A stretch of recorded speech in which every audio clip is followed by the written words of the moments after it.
So we know exactly where the government stands. They're all for agency workers coming in to do some of these jobs, although I think in the case of signalmen, for example, it would take many, many months to train people. But we know where the government stands on this. It's the Labour Party's position, but I'm keen to debate tonight. And joining me, Denis MacShane, former Member of Parliament for the Labour Party for Rotherham, and of course, Minister for Europe, going back just a few years, and an old adversary of mine on many fronts. And a friend, I hope so. Well, I hope so. Denis, you've got to say, this is the first day of these strikes, and none of us quite know where this will finish.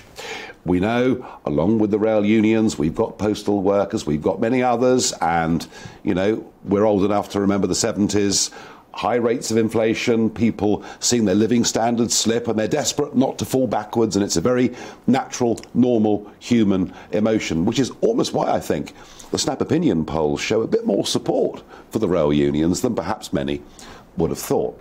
But we have an opposition party led by Keir Starmer. If you believe the opinion polls, they're 7, 8, maybe 9 points ahead of the Conservatives, and we face possibly a summer of discontent, rumblings even about a general strike. I doubt that will happen, but you never know.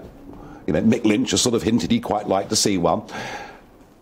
So we need a credible opposition in this country, and I put it to you, as a Labour Party man, that Starmer's plea with his own party not to join picket lines, he's been made to look ridiculous today, hasn't he? I don't know. I actually arrived in from Italy at about 2 o'clock to Gatwick Airport, terrified I'd have to walk back to London from Gatwick, and I got, within 1 minute of arriving, a train to Victoria. And I actually think the point you were making earlier, that the country's adjusted to this rather well, is the right approach.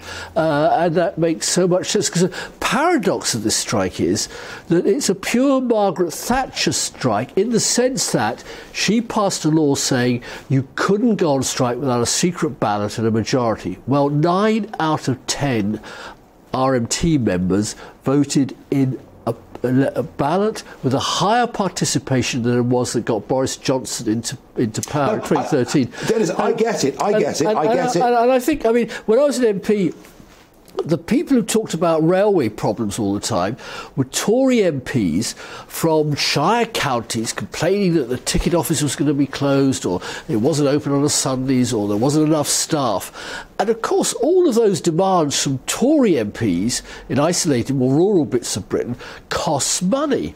And in every other, what strikes becoming just flying in as it happens from Italy on a very good railway system, no other country in Europe needs to go on strike.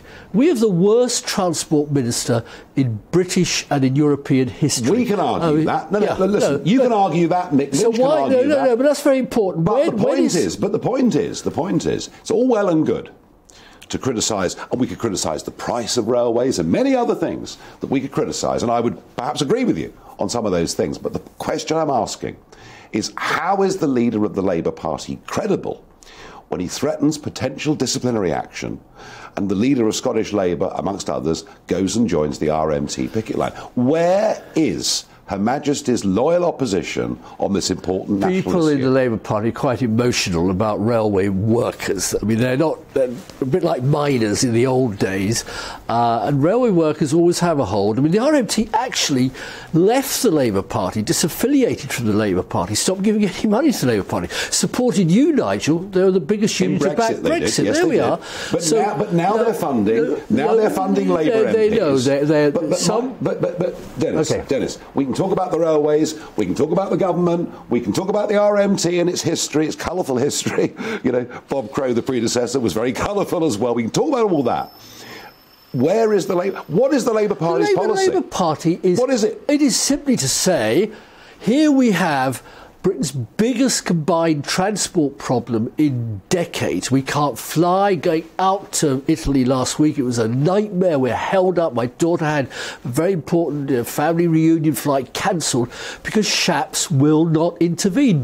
Boris Johnson, the Prime Minister, says, nothing to do with me. I'm going off to Kiev. Oh, by the way, I'm having a general anaesthetic for my nose problem. But I can go to a big posh ball to raise money for the Tory Party. I'm not talking about Boris. I know, but I talk about Boris on this programme very often. You are, you're very sharp on it. But the point is, this is a Prime Minister utterly running away from the biggest responsibility the Prime Minister has, which is to keep Britain moving. The Prime Minister's no cop, if Grant Shapps is no cop, I could vote Labour in the next election, but would I know what I'm voting for, and are they credible being led by Keir Starmer? For heaven's sake. I mean, Keir Starmer, any Labour leader, it's not very dramatic, he's got problems, but Keir Starmer is saying what any sensible leader would say.